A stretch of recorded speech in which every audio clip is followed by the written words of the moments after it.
नमस्कार दोस्तों, कैसे हो आप सभी। उम्मीद करता हूं कि आप बहुत बढ़िया होंगे। दोस्तों, यूपी असिस्टेंट प्रोफेसर एग्जाम जो कि आपका लगभग अब उम्मीद है कि सितंबर और अक्टूबर के अंदर आपका होने वाला है। इस एग्जाम के अंदर आपका सब्जेक्ट का 70 क्वेश्चन और 30 क्वेश्चन आपका जनरल पेपर का आता है। जनरल पेपर सभी का कॉमन होता है, जिस प्रकार से नेट के अंदर जनरल पेपर फर्स्ट कॉमन होता है, इसी प्रकार जो 47 जो सब्जेक्ट हमारे 47 सब्जेक्ट एडवर्टाइजमेंट 51 में जो वैकेंसीज आई है 900 समथिंग, उस सभी में जनरल पेपर कॉमन आता है। बहुत सारे स्टूडेंट का मैसेज आया कि ये जनरल पेपर जिसके अंदर आपकी 6 यूनिट हमारी आती है। फर्स्ट यूनिट आपकी जो है करंट अफेयर से संबंधित है, जिसमें आपका स्पोर्ट रिलेटेड, जिसमें साइंस एंड टेक्नोलॉजी रिलेटेड, जिसमें आपका पर्सनैलिटीज रिलेटेड, जिसमें आपका नेशनल और इंटरनेशनल जो एविडेंट जो घटना घटी है उनसे संबंधित करंट अफेयर आपकी आती है। उसके बाद टीचिंग एप्टीट्यूड और रिसर्च एप्टीट्यूड से आपका सेकंड यूनिट हमारा आता है। जनरल आता है टीचिंग और रिसर्च का, जिसमें आपका नेचर पूछा जाता है, एम पूछा जाता है, टीचिंग का कॉन्सेप्ट पूछा जाता है, जो फैक्टर्स अफेक्ट करते हैं टीचिंग को, उद्देश्य वो पूछे जाते हैं। इसके अलावा रिसर्च के बारे में पूछा जाता है कि यूजीसी में रिसर्च की क्या इंपॉर्टेंस है। इसके बाद फिर आप पर्यावरण का पार्ट आप देखते हैं, इन्वायरमेंट आप देखते हैं। इन्वायरमेंट में जो जो हमारे अभी सम्मेलन हुए, कन्वेंशन हुए हैं, या जो जो भी चीज़ें हमारे दुष्परिणाम हैं आजकल पर्यावरण में, जो जो घटनाएं हो रही है, उसके चीज़ें हमें वहाँ पे पढ़नी है। इन्वायरमेंट वाली unit number third, unit number fourth environment, unit number third ICT आपकी आती है। आईसीटी में बेसिक आपका आता है कि भाई ईमेल क्या है, भाई मेल के अलावा जो फुल फॉर्म्स हमारी आती है, एब्रीविएशंस जो हमारी आती है, वो आपसे पूछा जाता है। इंटरनेट क्या है, जो बेसिक जो है आईसीटी का, वो आपसे पूछा जाता है। फिर आपका यूनिट नंबर फिफ्थ में हिस्ट्री और ज्योग्राफी आता है। हिस्ट्री में हिस्ट्री की आपकी कल्चर, हिस्ट्री का आपका 1885 के बाद में इंडियन इंडिपेंडेंट का जो पार्ट है, राष्ट्रीय आंदोलन का जो पार्ट है, वो आपसे पूछा जाता है। फिर उसके यूनिट नंबर फिफ्थ में ही ज्योग्राफी का पार्ट आता है, उसमें इंडियन ज्योग्राफी आती है, सौरमंडल के बारे में आपसे पूछा जाता है। सिक्स्थ यूनिट के अंदर आपका इंडियन कॉन्स्टिट्यूशन, जिसके अंदर आपका प्रस्तावना, प्रिमेबल, फंडामेंटल राइट यानी कि मौलिक अधिकार, डीपीएसपी नीति निषेध तत्व यानी कि, और मौलिक कर्तव्य वगैरह। फिर इसके बाद में विधायिका, कार्यपालिका और न्यायपालिका क्या है, ये आपसे पूछा जाता है। लास्ट में इकोनॉमिक का कुछ पार्ट आता है। जो इकोनॉमी वाला जो पार्ट आता है आपका, वो कहीं ना कहीं करंट अफेयर से रिलेट होके आता है। भाई आपका जो बजट पास हुआ है वो करंट अफेयर से रिलेटेड होके आएगा, मुद्रा से संबंधित, बीमा से संबंधित, बैंकिंग से संबंधित। तो इकोनॉमी वाला जो पार्ट है वो करंट से रिलेटेड होके आता है। तो कुल मिला के हमारे ये यूपी असिस्टेंट प्रोफेसर में 30 क्वेश्चन आते हैं। तो इन 30 क्वेश्चन के अंदर आपको दोस्तों 26 प्लस करना जरूरी है। अगर आप 26 प्लस कर देते हैं तो आप दूसरे स्टूडेंट से लीड ले जाएंगे। सब्जेक्ट में सभी की महारत है, किसी का सब्जेक्ट पॉलिटी हो, किसी का ज्योग्राफी हो, किसी का जूलॉजी हो, किसी का मैथमेटिक्स हो, किसी का हिस्ट्री हो, किसी का हिंदी हो, सबका अपना सब्जेक्ट पे तो भाई नेट जेआरएफ कर रखा है, तो पढ़ा ही है। बात आती है जनरल पेपर की, इन 6 यूनिट को कैसे कवर करें, इन 26 प्लस कैसे लेके आए। हमने इसी चीज़ को ध्यान में रखते हुए दोस्तों बैच स्टार्ट किए हैं जीएस का, असिस्टेंट प्रोफेसर का, जो आपके लिए बिल्कुल रामबाण साबित होगा। इस बैच के अंदर हम 3 लोग आपको पढ़ाएंगे, क्योंकि ज़्यादा से ज़्यादा चीज़ों को प्रैक्टिस करनी है हमें, है ना। ज़्यादा से ज़्यादा क्वेश्चन भी प्रैक्टिस करनी है, थ्योरी भी पढ़नी है। ये बैच हमने स्टार्ट कर दी है। तो जो भी जिसको हमारा पढ़ाया हुआ टीचिंग अच्छी लगेगी, वो बैच एप्लीकेशन से हमारी ज्वाइन कर लेना। हमारी जो एप्लीकेशन है वो learn history by Chauhan sir है। यहाँ पे आपका जनरल पेपर का बैच आपको मिलेगा, जिसकी फीस आपको 3,000 रुपये देनी होगी।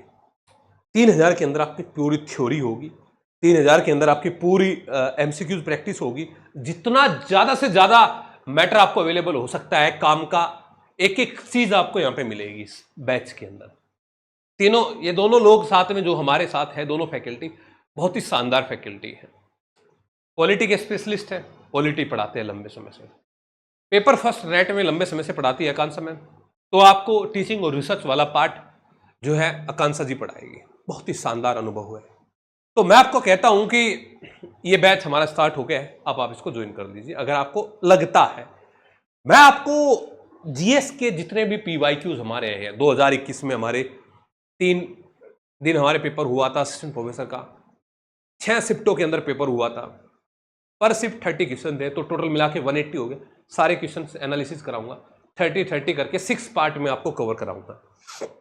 उसके पहले के जो हमारे जीडीसी में आया है या एडिड में हमारा असिस्टेंट प्रोफेसर में जनरल पेपर आया है, उसको लेकर मैं भी चर्चा में यहाँ पे करूंगा भाई, सारे एनालिसिस कराऊंगा यूट्यूब पे। लेकिन जो थ्योरी है, जो कोर्स है, वो ऐप के अंदर ही आपको मिलेगा। ऐप हमारी application learn history by Chauhan sir, number ये आपको दिया गया है भाई। चलिए मैं मुद्दे की बात पे आता हूँ, सीधा टॉपिक पे आता हूँ भाई, ठीक है। पहले एक बार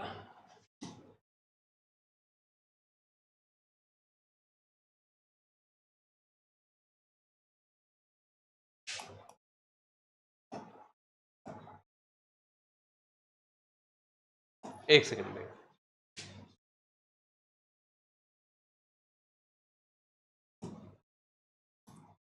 हाँ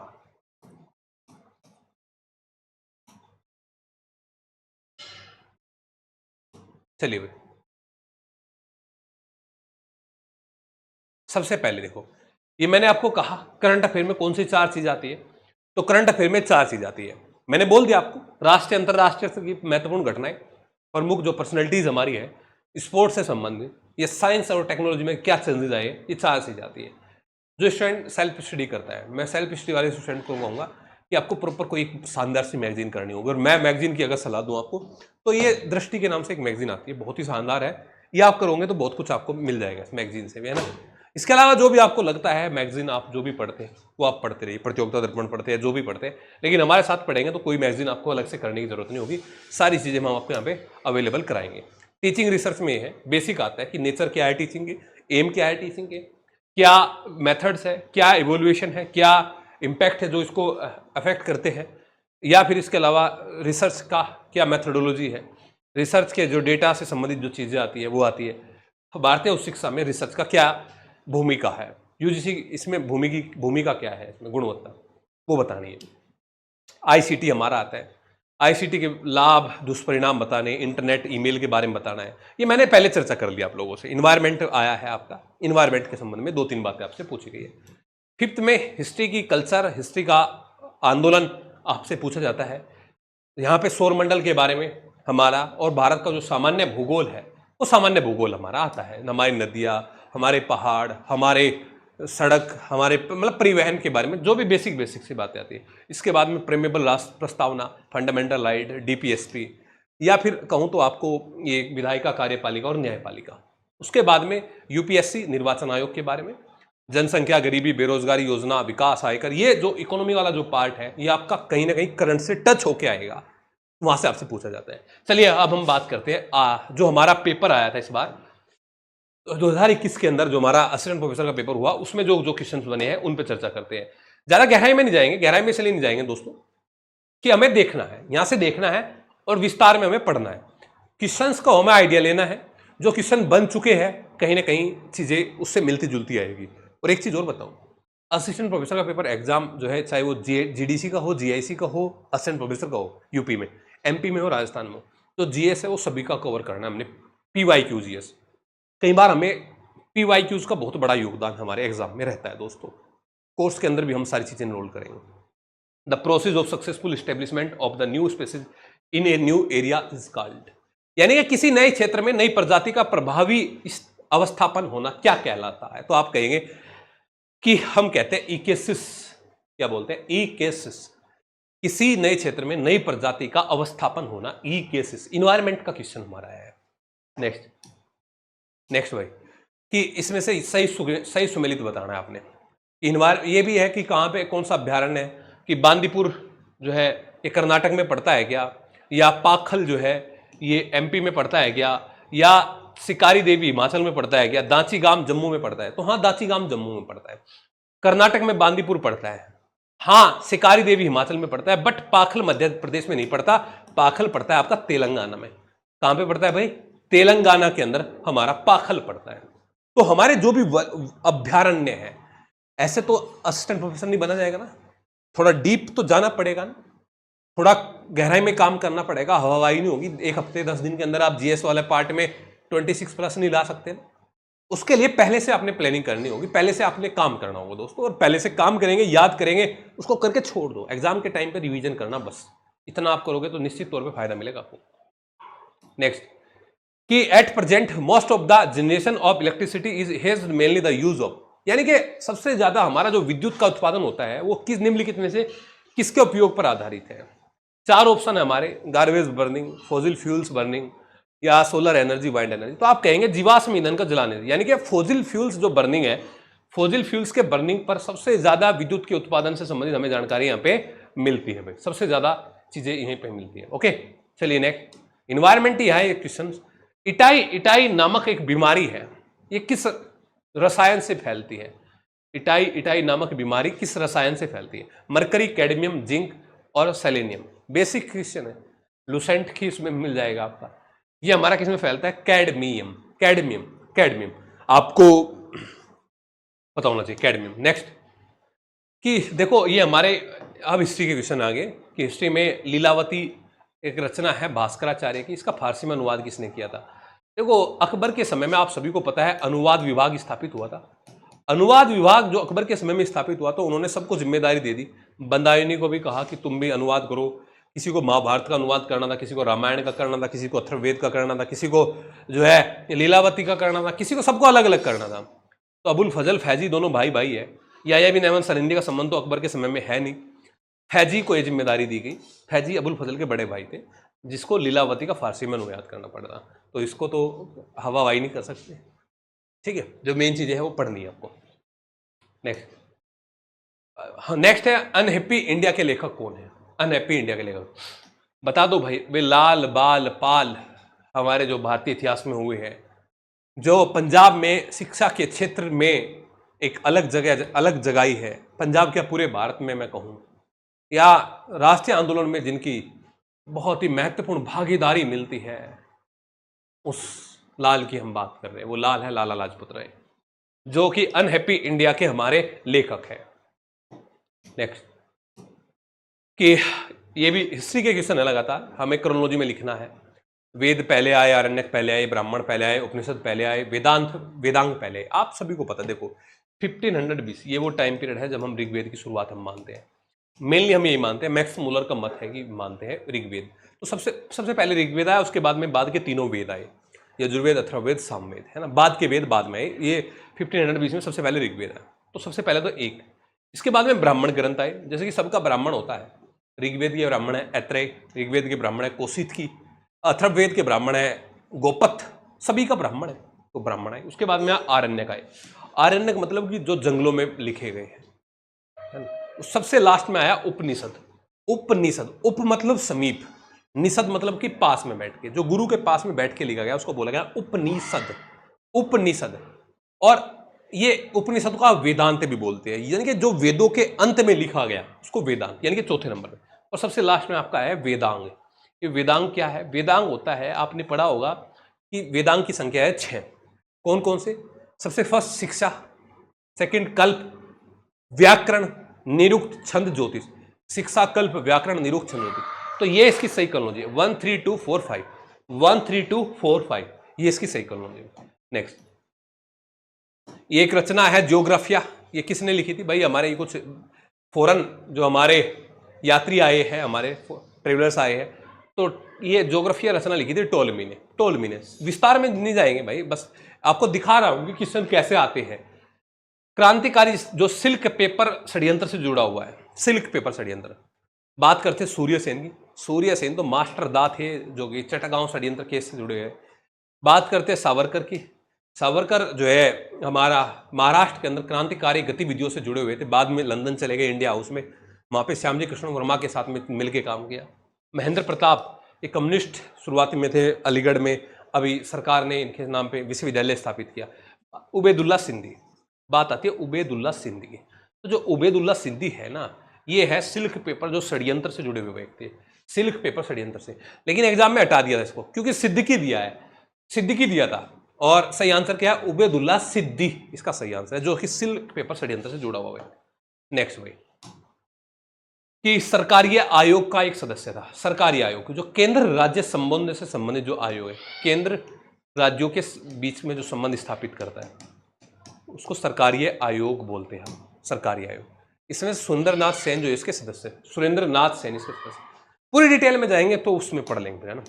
नेक्स्ट, ग्रामीण स्वशासन के सबसे निचले ग्राम स्तर पर लोकतांत्रिक संगठन को क्या कहा जाता है? तो ग्रामीण स्तर पर सबसे निचला संगठन जो है वो ग्राम सभा है।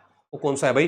वो ग्राम सभा सबसे निचला जो है आपका यहाँ पे लोकतांत्रिक संगठन है भाई। नेक्स्ट है कि नई रोशनी योजना। तो यानी कि अब आपने देखो ये नई रोशनी योजना, ये रोशनी योजना 2020-21 की योजना है, उसी किससे संबंधित है। अब आप 2024 में यात्रा कर रहे हैं तो आपको 2024 की योजनाओं का पता होना चाहिए।